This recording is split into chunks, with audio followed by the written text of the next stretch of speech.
유가는 날뛰고 물가는 치솟고 환율은 폭발하고 이 숨막히는 나비 효과는 마침내 터치한 코스피 8,000포인트를 딱 10분 만에 초토화시켰습니다. 하루 변동폭 675포인트라는 역사상 가장 잔인한 폭락장. 그리고 사면 초가에 빠진 삼성전자의 총파업 리스크까지. 도대체 어디부터 잘못된 것일까요? 안녕하세요. 여우경제학입니다. 울고 싶은데 뺨 맞는 격인 이 복잡하고 어지러운 경제시장을 구독자 여러분이 한눈에 파악하실 수 있도록 시장을 뒤흔든 6가지 핵심 이슈를 순서대로 짚어드릴게요. 이 거대한 위기의 도미노를 쓰러뜨린 첫 번째 방아쇠, 모든 문제의 시작점은 바로 유가였습니다. WTI 기준으로 지난 한 주 동안 무려 11% 올랐어요. 15일 종가 기준 배럴당 105달러 42센트를 찍었습니다. 미국 에너지정보청 공식 발표에 따르면 호르무즈 해협이 막힌 이후 1분기에만 원유 공급이 하루 600만 배럴 줄었어요. 전 세계 원유 하루 소비량의 6%예요. 거기다 국제에너지기구가 경고를 하나 던졌는데 이달 안에 전쟁이 끝나도 원유 시장은 10월까지 공급 부족 사태가 유지된다라고 봤어요. 전쟁이 끝나도 상당 기간 이전의 원유 가격으로 돌아갈 리가 없다는 이야기죠. 두 번째 이슈는 미중 정상회담입니다. 트럼프가 5월 14일, 15일 이틀 동안 베이징에 다녀왔는데요. 수행단이 화려했죠. 젠슨 황, 팀 쿡, 일론 머스크, 레리 핑크. 이 사람들 회사 시가총액 합산이 16조 달러예요. 그런데 이렇게 화려한 수행단을 이끌고 간 2일간의 회담에서 공식 합의로 나온 게 딱 하나거든요. 중국이 보잉 737 맥스를 200대 사겠다는 게 전부였습니다. 보잉이 내심 기대를 했던 눈높이는 500대였는데 말이죠. 기대치의 반토막도 안 되는 숫자가 나오자마자 보잉 주가는 곧바로 4% 미끄러졌습니다. 대두, LNG, 석유 구매 이야기도 나왔는데 공식 문서는 없어요. 그나마 실질적인 내용 하나는 알리바바, 레노버 등 중국 기업 10곳이 엔비디아 H200 칩을 최대 7만 5천 개까지 구매할 수 있도록 미국 상무부가 허가를 내줬어요. 원래는 원천 봉쇄되었던 첨단 칩이었는데 이번에 미국이 예외적으로 문을 열어줬기 때문에 중국이 이 칩을 많이 살수록 내부에 들어가는 SK 하이닉스의 HBM 납품량이 늘어나니 단기적으로 한국한테 호재인 구조예요. 단기적으로. 지금은 아직 아니지만 중국이 그 칩을 직접 만드는 날이 언젠간 오지 않을까요?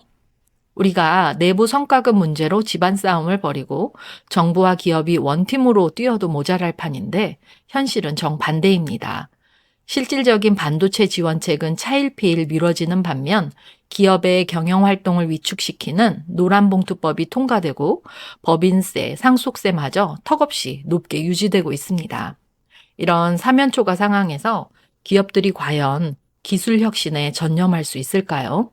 우리가 호재에 취해 제자리 걸음을 걷는 사이 이미 시한폭탄의 타이머는 돌아가고 있는 거죠.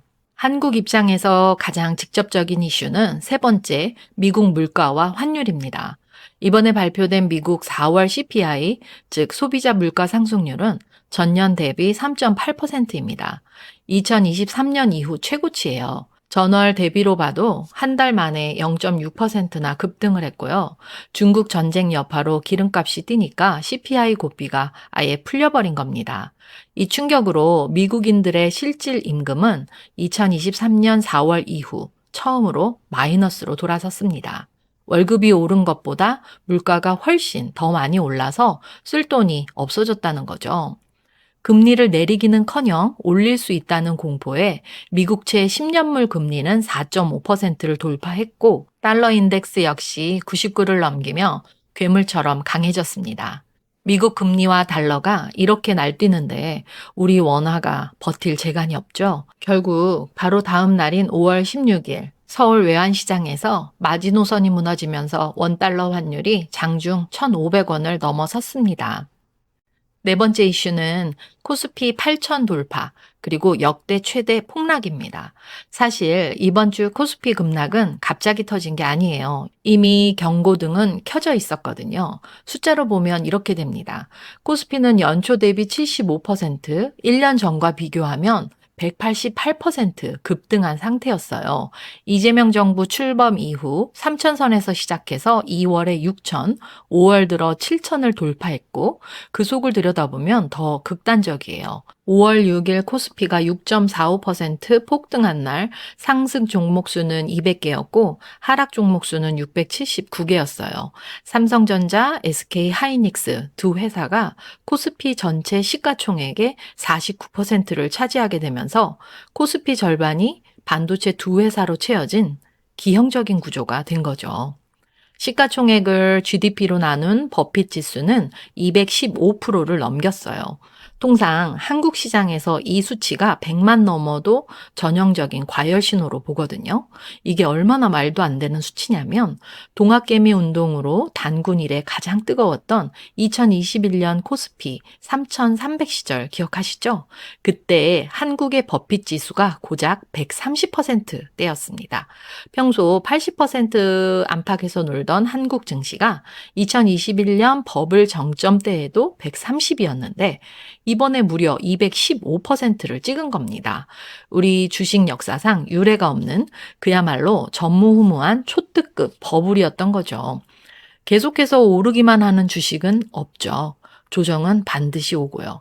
이미 과열 신호는 곳곳에 켜져 있었는데 거기에 유가 쇼크, 물가 쇼크, 환율 쇼크, 파업 리스크가 한꺼번에 날아든 거예요. 울고 싶은데 뺨 맞은 격이죠. 5월 15일 장이 열리자마자 10분 만에 코스피가 사상 처음으로 8,000포인트를 찍고 8,046까지 올라갔어요. 그리고는 바로 무너지기 시작해서 삼성전자가 8% 넘게 빠졌고 SK 하이닉스도 7% 넘게 빠졌어요. 장중 고점과 저점의 차이가 675포인트, 역대 가장 큰 변동폭이에요. 오후에는 매도 사이드카까지 발동됐어요. 그동안 무시하고 지나갔던 금리, 유가, 환율 이슈가 고점 구간에서 한꺼번에 가격에 반영된 거예요. 코스피의 절반을 지탱하는 대한민국 경제의 심장, 삼성전자발 집안 싸움, 마지막 5번째 이슈입니다. 단순한 노사 대립을 넘어 노사 갈등, 노노 갈등, 그리고 주주들과의 갈등이라는 세 가지 시한폭탄이 한꺼번에 맞물려 돌아가며 시장은 험악한 3파전으로 번지고 있습니다. 상황이 이 지경까지 가다 보니 정부가 파업을 강제로 중단시키는 최후의 치트키, 긴급 조정권 발동 가능성까지 흘러나옵니다. 대한민국 역사상 손에 꼽을 정도로 드문 이 극단적인 조치까지 언급된다는 것 자체가 지금 삼성전자의 파업 리스크가 국가 경제에 명줄을 쥐고 흔들 만큼 위험 수위에 도달했다는 뜻이죠. 한국 증시에 돈을 묻어둔 투자자라면 이번 주 이 노사 갈등의 불씨를 무조건 도끼 눈을 뜨고 지켜봐야 합니다. 이번 주 전체를 한 줄로 정리하면 이렇게 됩니다.